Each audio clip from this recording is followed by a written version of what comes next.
Hello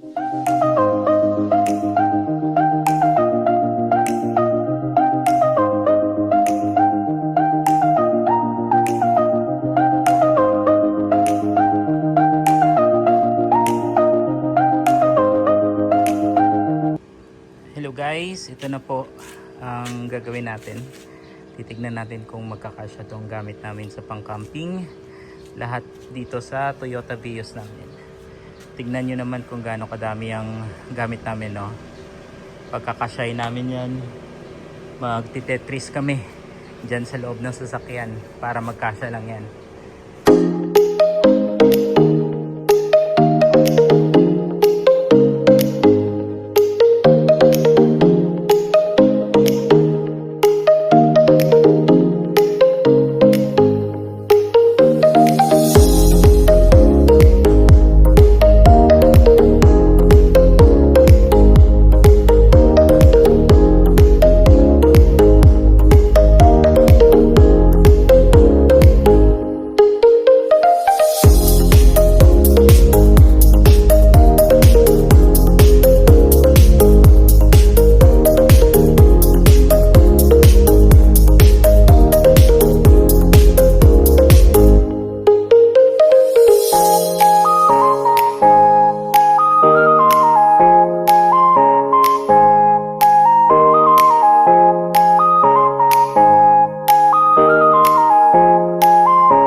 Okay guys, ito na.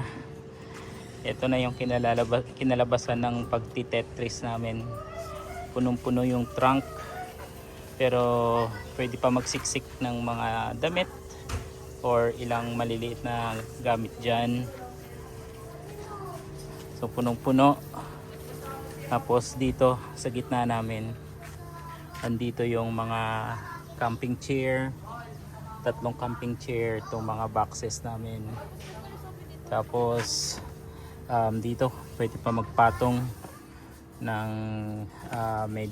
kahit anong pwedeng ipatong. Malaki pa yung space sa loob. Tapos punta tayo sa kabila kung saan ang pwesto ng baby namin. So dito yung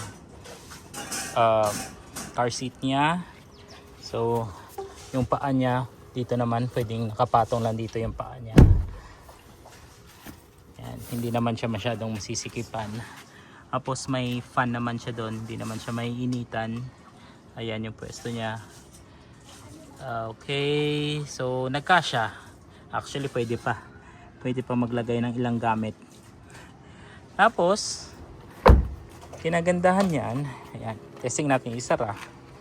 Hindi na masarap. Okay. Nasabit. And kinagandahan yan, mataas pa yung gulong namin. Thank you sa pinalagay naming rubber lifter. Kaya hindi hindi sasayad yung gulong namin.